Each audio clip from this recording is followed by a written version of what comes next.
G'day poker people, I am on a mission to pay off my home mortgage debt in the next 3 years strictly from poker winnings, so I headed down to the Hard Rock in Hollywood to test my luck in this massive 5, 10, 10, 25 game where I hit some monster hands, one of the biggest games I've ever played on the vlog. There's so much action to get to, less rambling, more gambling, let's go. We are in the 2-5 streets for 1,000 bangers whilst we wait for a bigger game, and then 2 players open limp before I'm in the cutoff with King Queen offsuit. I raise it up to 30 before a little speed demon on the button 3-bets us to 80. Once one of the limpers calls the 80, the action's back on me, and really don't like continuing with this hand out of position in a 3-bet pot. But for this price, I'm not bloody leaving. I throw in the call, and we're 3 ways to a flop of King Jack 6 with 2 diamonds. The action checks all the way to the pre-flop aggressor who c-bets for 100. Then the under the gun player calls. When the action's back on me here, I'm already pretty concerned. I think the 3-better's going to have ace king and pocket aces in his range pure. Having said that though, we are getting a really good price yet again. It's sort of a continuation of what happened pre-flop, so I'm not going to leave just yet with a hand this strong. Going to proceed with a lot of caution going forward in the hand. I do throw in the call, and with still 3 ways to a turn, which is a 3 of clubs. Then the action actually checks all the way through, which is a bit of a relief. Much more likely we do have the best hand now. So when the river's the 10 of clubs, I really don't like it because it's just a bunch more 2 pairs and straights out now. When the under the gun player checks it over to me, I still think it's worth betting for like really thin value here. I think if either of the opponents have a worse pair, they're probably going to call a bet, and they have a bunch on this board. Like ace jack's probably going to play this way, queen 10's probably going to play this way. I just need to use a very small bet size to try and get value from that stuff. So I go ahead and make it 100 bangers, and then the button player folds and the under the gun player throws in the call. I turn over my hand, still not 100% sure whether it's good or not, but when the villain mucks, we know it is. So let's go, first hand of the video, and we're getting a bit of thin value. You'll love to see it. I continue my streak of fire food on this trip before my name gets called for the 5-10 game, so let's go. We hop into that game, and when I sit down at the table, someone asks if I'm down to do the $25 straddle, and I'm like, let me think about it, yes, definitely keen for that one. And then I didn't even realize till later, but the big blind actually has to post an ante as well, so it's really a 5, 10, 10, 25 game. Let's bloody go. Biggest game we've played on the vlog, probably so far, so love to see it. Let's make use of our time in Hollywood and get to gambling. First hand up, I open things from early position with ace queen of clubs to 75 bangers, and then I get 3-bet by slick hair in the low jack. When the action folds back to me, honestly I think we could do any 3 of the options available to us. Definitely a decent hand to 4-bet if we think the low jack's going crazy with 3-bets, and if he's not, it would actually make a lot of sense to fold against a super strong range. I land on a middle ground option and just throw in the call. Let me know what you would do below in the comments. Whatever the case, we are heads up to a flop of a 7-6 deuce rainbow with 1 club. When I check the action over to the villain, he checks back. So we get a free turn, which is a jack of diamonds, putting out backdoor diamonds. Now I definitely think we want to start stabbing at this board. The opponent probably has ace king pure in their range, which I really don't think is going to be able to hold on for much longer. So definitely want to start putting in a stab. I make it 250, and then the villain falls right then and there. So let's go. We're playing the first hand at the 5, 10, 25 game. You love to see it. Next hand up, I'm in the hijack with ace king offsuit. Let's go. We're waking up with some monsters today. I make it 75, and then slick hair calls before the action gets to the Boston Blabberer in the big blind, who puts in the 3-bet to 150, so a literal 2x. When the action's back on me, of course, I want to go ahead and 4-bet with this hand. We've got an absolute premium. I would love to get the Boston Blabberer heads up, so definitely want to put in the 4-bet here, and you already know what size I'm choosing. I blaze it up to 420 bangers, and then slick hair folds, but the Boston Blabberer throws in the call. So it heads up to a flop of 9 king 9 with 2 diamonds, and then the big blind just leads for 500. I think we definitely want to continue with just a call here. If the villain is bluffing with some bullshit, we definitely want to give him a bit of rope to continue. And if we raised here, like, I mean, we can get value from diamond draws, but I think even if he has a hand as strong as pocket queens, he'll probably fold. So I just throw in the call. So it heads up to a turn, which is a 6 of clubs. The big blind checks it over to me. When he does this, I think he probably has absolute absolutely nothing, and he was just stabbing on the flop with a bluff, hoping to fold me off with something like pocket queens or pocket jacks.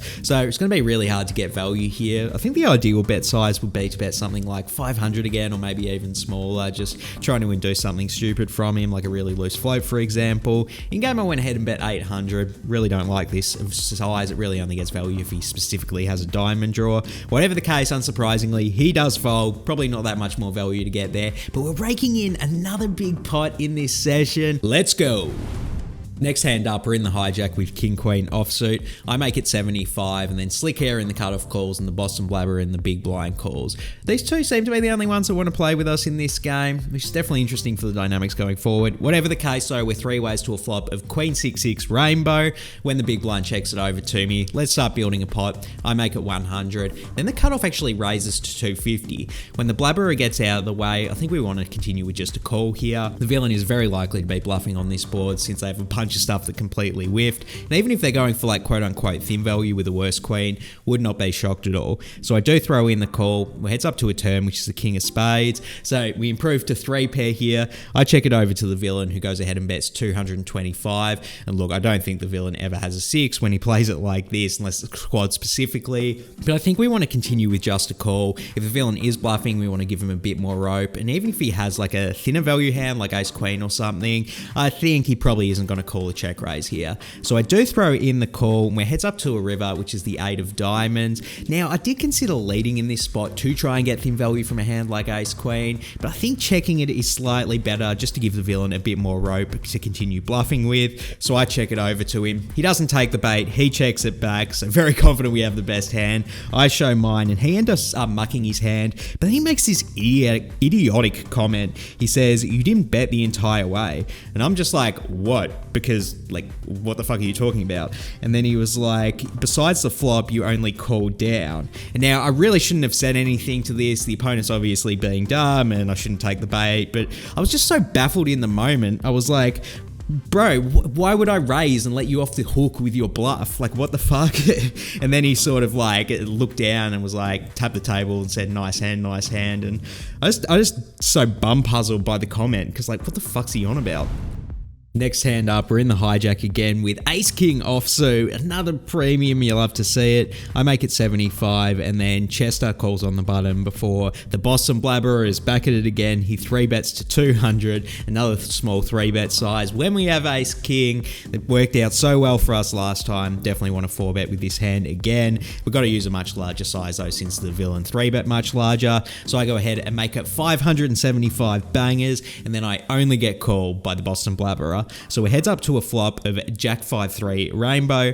Pretty big whiff for us this time. When the villain checks it over to me, I think that betting here will be complete value ownage. If he has a pair, he's going to call. If he has a worst hand, he's going to fold. So I think the only rational move here is to check, kind of face up what our hand will be at this point, but I do think it is the best play still, since I don't expect the villain to bluff very aggressively going forward, in all honesty. So I check it. The turns are 4 of clubs. The villain checks it over to me again. We're just sticking with the plan at this point. We beat all of our ace highs, since I think ones with pairs probably would have bet themselves on the turn. So I check it. River's a 3 of hearts, and it checks all the way through. I show my hand, and then the villain shows ace 10 of spades. So let's go. We're raking in this 4-bet pot with ace high, and the villain really didn't put much pressure to us. He let us get away with this one. Pretty nice. On to the next one. I'm in the cutoff with King 10 offsuit. I make it 75, and I get called by, wouldn't you guess it, the Boston Blabberer in the straddle. So we're heads up to a flop of ace queen 9 with 2 diamonds. When the villain checks it over to me, already I think this is an interesting spot. If we're going to get the villain off of any hand that's worse than ace x, we need to start off with a bet now. Having said that though, I think they're going to have a million ace x hands in their range, and we just don't want to be bluffing into a range that has a bunch of strong stuff like that. And if we do get check raised here and blown off our equity, that will kind of suck, since we have outs to improve against those ace x hands. So I do check it, and we're off to a free turn, which is the 4 of diamonds. And then the villain bets out for 150, and I'm really hating it, because if we do get there with a diamond on the river, we're gonna have the best hand the majority of the time. But like I said, he's got a bunch of those ace x hands in his range, and they can very easily have a diamond. So I don't think we're getting direct odds to draw. It just comes down to, will we be able to bluff the opponent off of an ace x hand on the river? And I think we we will be able to on a lot of different run outs, but it is definitely dicey. Sometimes we're going to get cooled on the river, and sometimes the villain can just have a flush himself, calling last to act. I do throw in the call, but I think there's probably higher EV in folding. Whatever the case, I'm a fish, I throw in the call, and we're off to a river, which is the bloody 3 of diamonds, baby. Let's go. We improve to the second nuts. And then the villain goes ahead and bets 200. Now, I really think if the villain had the ace of diamonds, he would have got much more greedy with his bet size, figuring I'm going to have a lot of king of diamonds in my range. So effectively, I do think we have the nuts with the king of diamonds here. So definitely, I think a raise is in order, but we need to raise sort of the maximum size a hand like ace X that has 2 pair will call, which I really don't think we can get that greedy here. So I blaze it up to my lucky number, 420, a little over a min click, and then the villain ends up folding. Not much value to get there, but we're raking in another pot. Let's bloody go. Next up, Chandler from the Mr. Beast videos opens it to 75 in early position, then folds my big blind with 9-7 of hearts. Usually I'll be playing 3-bet or folding this with the straddle still left to act, but I looked over at Slick Tear in the straddle and he had his cards ready to fold, so I really feel like most of the time I am going to be closing action unless Slick Hair's trying to bluff me. So I did throw in the call here. Fortunately, Slick Hair did fold, so we made a good read there, and we're heads up to a flop of 8-7-3 with 2 clubs, 1 diamond. I check it over to the villain, who goes ahead and c-bets for 125. Now I think it's very likely they have a strong range here, probably all of the overpairs in their range, so I actually wouldn't hate folding to just this 1 bet. Of course, calling's fine. I mean, we have outs to improve against that range anyway, and if my read's wrong and the opponent just likes c-betting large with stuff like ace king, we're ahead anyway. So I do throw in the call, going to proceed with a lot of caution going forward until the turns are 7 of spades, baby. Let's go. We turn trips, we suck out on overpairs. Now I think this is a great spot to lead for a small size. I don't think the villain is going to call a check raise with his overpair since he is a tighter player,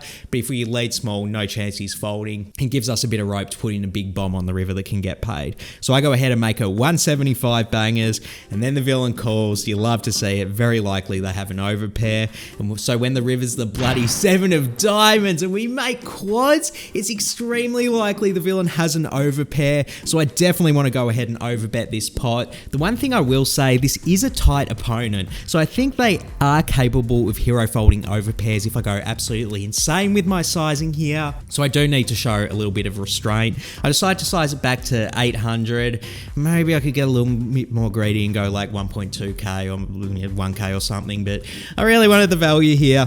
I make it 800, and then the villain is in the tank about 30 seconds anyway before throwing in the call. Let's go. I show my hand.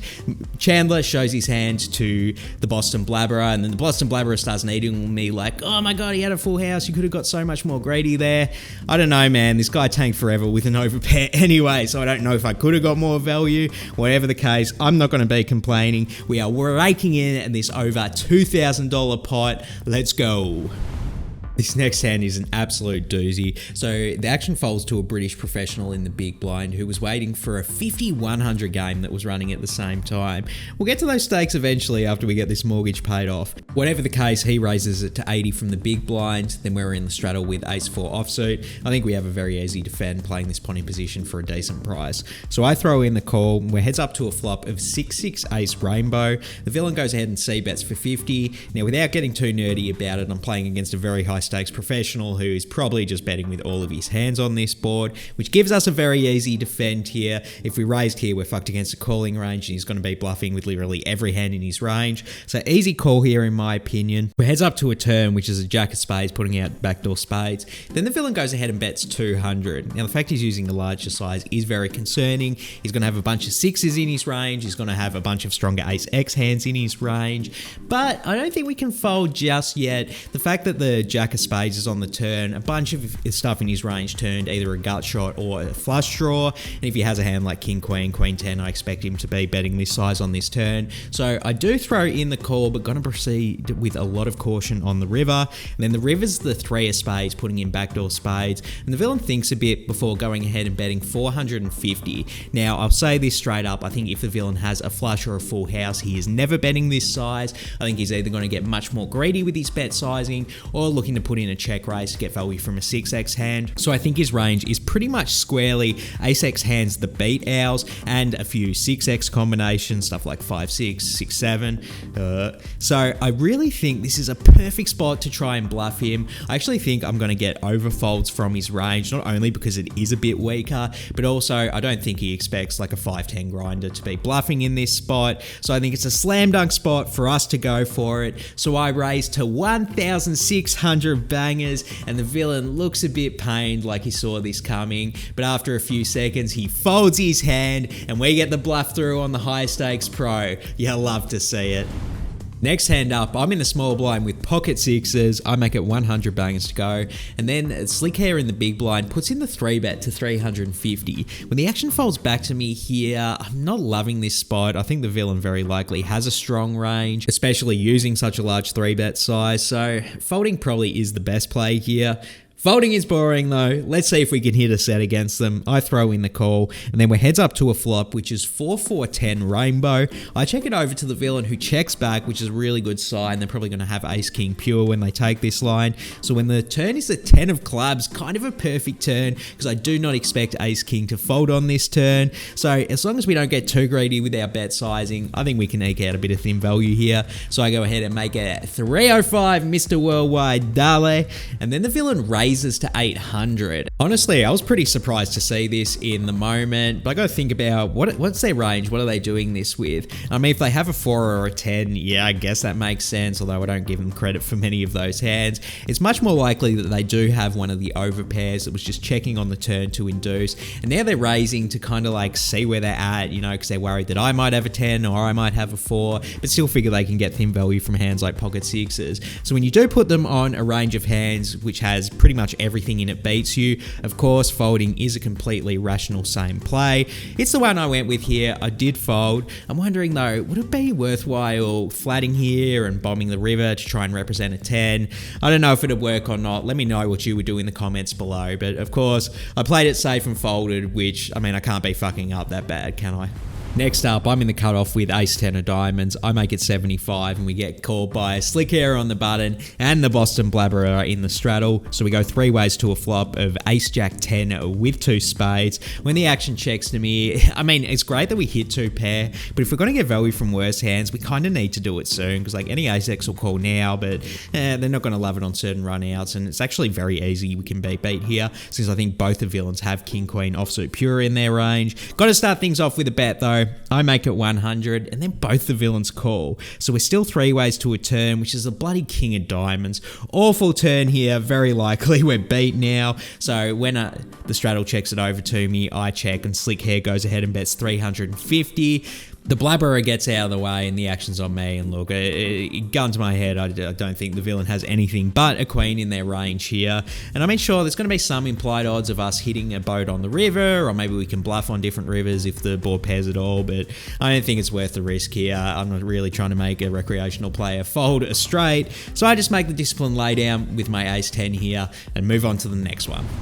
Next hand up, the low jack limps, and then I'm in the hijack with pocket aces, baby. Let's go. I raise it up to 125 bangers, and then the action folds to Chester on the button, who puts in the 3-bet to 450. Oh my god, you love to see it. When the limper folds, the action's back on me. I definitely want to put in a 4-bet when I'm out of position here. And in all honesty, even though the villain is a professional poker player, they have been playing very tight all session, and I do expect them to have a strong range in this spot. I mean, it's not like they've been 3-betting me all day. This is the first time they've done it. So I think we can get a bit greedier with our sizing, try and lower the SPR to try and stack this villain. So I go ahead and make it 1,200 bangers, and then the villain hates it. He's in the tank about 60 seconds, and my fingers and toes are crossed. This guy just rips it into me with ace king or pocket queens or something, but eventually he does fold. So maybe I did get just a little bit too greedy with my aces there. Whatever the case, we are raking in another pot.